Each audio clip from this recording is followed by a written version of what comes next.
everybody, welcome to Phys with Liv, and today we are talking about gastric secretion regulation.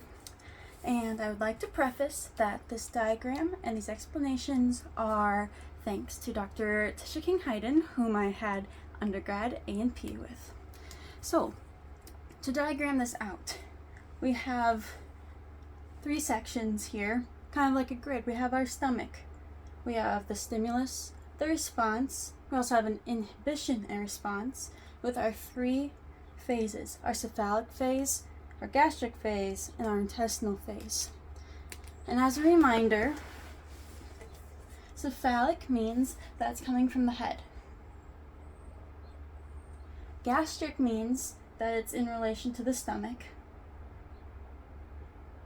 And intestinal, I bet you could guess it, comes from the intestines. Amazing. So, to start with our stimulus side, our first stimulus comes with our cephalic phase. And this comes from senses. Those are motor neuron junctions from the parasympathetic nervous system. And what might we experience in the cephalic? Well, in our head, we have our senses, which may include smell, sight, thought, and taste.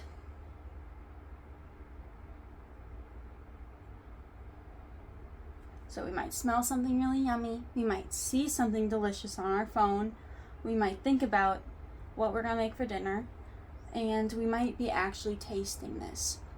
So this is the same as food entering the stomach. So as food enters our stomach into our fundus and our cardia region, we have, in response to these things, we have an increase in juices.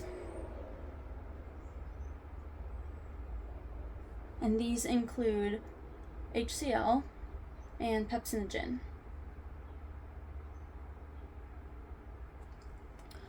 Amazing. And along with our increase in juices, we also have an increase of smooth muscle contraction. So that's kind of why that's exactly why when you have any of these senses, your tummy starts to growl. So awesome. We have our food in our stomach and we have our juices. Amazing. Next phase is our gastric phase. So what's happening in our stomach? Well, as food enters, we've got three things. We have an increase of stretch.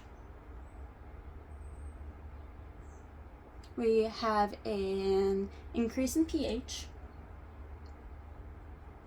And we have an increase in osmolality.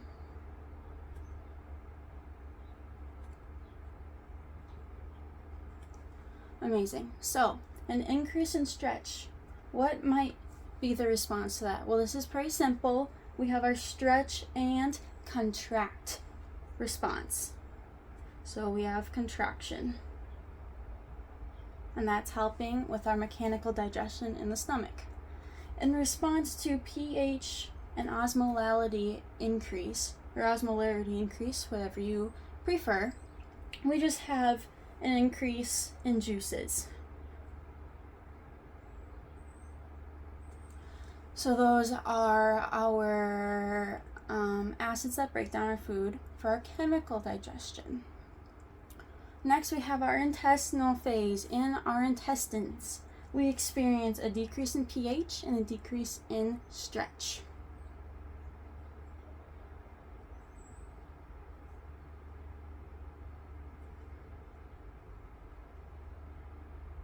Decrease in pH means that it's more acidic.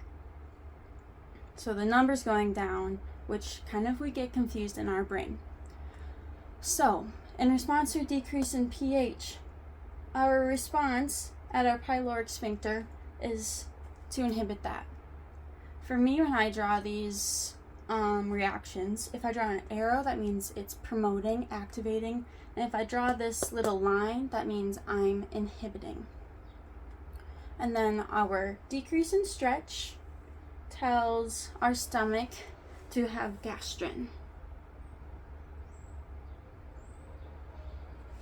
Awesome. So those are our stimulus section. Next we have our inhibition section. And so when we have inhibition, that is coming from our sympathetic nervous system, our fight or flight. So we can represent that by these little neuromuscular junctions of our sympathetic nervous system. Amazing. In our cephalic phase, we have the opposite of these good senses. We can have a sour taste. We could have a bad smell. Or we could also just have memories of something not tasting good, or something opposite of what was this, something that decreases our appetite. Or we could just be upset. So these three things together will just inhibit all of these reactions. Amazing. So in our gastric phase, we can have a decrease in stretch, and we have a decrease in pH for inhibition. And you may have guessed it, but both of these together inhibit what our stimuli response was. Finally, in our intestinal phase, we need to think back to what's happening in our stomach. We have a metering of chyme. If I have a marker that works. So from along our stomach and our muscles, we have chyme metering.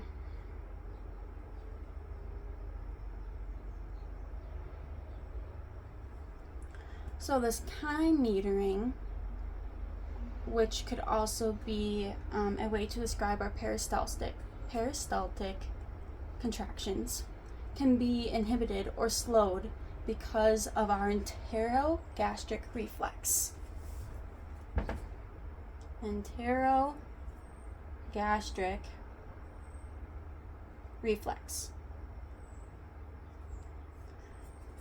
And just as a refresher, entero means relating to the intestines, and gastric is relating to the stomach.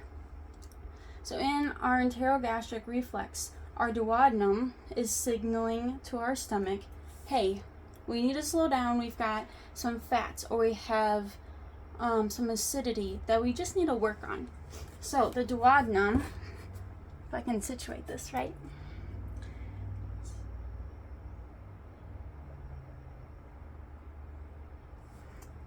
is going to secrete CCK and secretin. And these together are going to inhibit or slow this chyme metering in our intestinal phase. So again, these are our three phases and stimuli versus inhibition with their responses for gastric juice or gastric secretion regulation. Thanks.